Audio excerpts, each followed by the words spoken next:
Words are very powerful. What you say within your self-talk and the words you outwardly express will jointly determine the course of your whole existence. There is a portion of scripture in the Bible. This portion can be found in James chapter 3 verses 4 and 5. In this portion of scripture, the Bible talks about how large and powerful a vessel on the sea is. But despite the power and size of the vessel, it is all directed by the rudder. And the Bible compares the rudder to our tongues, of course, the instrument of words. And the Bible then goes on to say that wherever the rudder directs the vessel, that's where the vessel goes, despite its size. So this, of course, holds a profound truth and tells us that our tongues, our words, direct the course of our life. Words are very powerful. What you say within your self-talk and the words you outwardly express will jointly determine the course of your whole existence. Our tongues hold the power of life and death.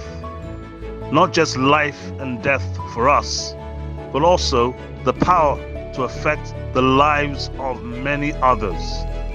Think about words that were spoken over you when you were a child and how these words have helped or haunted you to this day. Power in life and death. Power of transformation. Power to tear down. Power to build up. Psalm 107 verse 20. He sent his word and healed them and delivered them from the grave. Yes, words have transformational power, vibratory power. And I'm not just talking about the words of God, I'm talking about that gift that God has placed within us.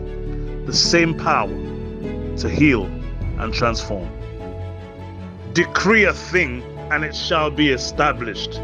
The transformational power of words. And this is how we affect our own lives. We affect the lives of our loved ones, the lives of our children. We affect the state of our country. We affect the state of our world because we cast spells. We are conditioned to cast spells, negative spells over various different things. And this ultimately affects us. There are a lot of words that we regard as being simple that have hidden spiritual implications. One of those words is the word spelling. Why would that word be in the English language? It's in the English language because there is a deep hidden meaning behind the word, and that is the words we speak are as spells. Many years ago, I had the opportunity to counsel a very, very intelligent, very beautiful lady. She was preparing to get a PhD, and she felt that the direction of her life wasn't going according to plan. So the first thing I did, talking to the lady, the first session we had, was I asked her to tell me the kind of words that she thought about concerning herself, her inner talk. And as soon as she told me what she thought about herself, those words which continually repeated themselves within her being, I realized what the problem was. The problem was she wasn't speaking properly. She wasn't speaking positively over herself. She wasn't thinking positive thoughts about herself. So what we jointly determined was, in order for her life to change, those inner words, those things she spoke over herself had to change also first. Now, after a few counseling sessions, we were able to determine that she had to change the confessions she made about herself, the thoughts that she had about herself. And when these thoughts, confessions, changed, she started to see a change and transformation in her own existence.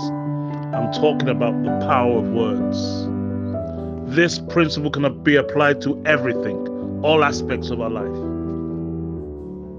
This principle I'm talking about, the power of words, is not new to Nigerian people. It's not new to Yoruba people. This is one of the reasons why we are very, very careful with the names that we give our children. Because every time you give your child a positive name and the name is mentioned again and again, it reinforces that positive spell over the life of the child.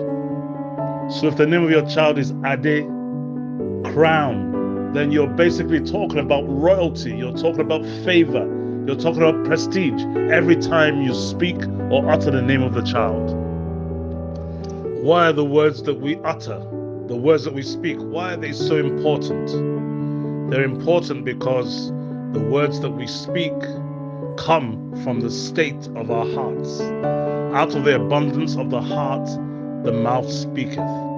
So the words that you speak out over yourself or over other people are directly linked to the state of your heart. So if your heart is constantly contemplating negativity, then the words you speak will reflect that negativity. And if they're about you, then that negativity that you're speaking will start to happen in your life. Most people get what they asked for. They're just not aware of the fact that they're asking for it through the state of their heart and the condition of the words that they speak. This is why it's very, very important to surround yourself with the right people. Surround yourself with the right messages. Surround yourself with the right music. Surround yourself with people who have the right or a positive state of heart or being, because ultimately it's going to affect you in one way or the other. No matter how strong you think you are, if you surround yourself with negativity, that negativity will be reflected in your life. If you surround yourself with positivity, positive people, progressive people, it will be directly manifest in your own existence. So in short, whatever you want to see in your life must be reflected in the words you speak, must be reflected in the thoughts of your heart, the thoughts that come out of your heart, which are one and the same with the words that you speak. In order to implement a change in your life, you must implement a change in the words. You must implement the way or a change in the way your brain works. You can reprogram your brain in a positive way. You can start today. It may not happen in a day, it may not happen in a week, but it will continuously unfold the more you do it. This is the way forward, people. If you find this message positive in any way, please like and share with others. Thank you very much.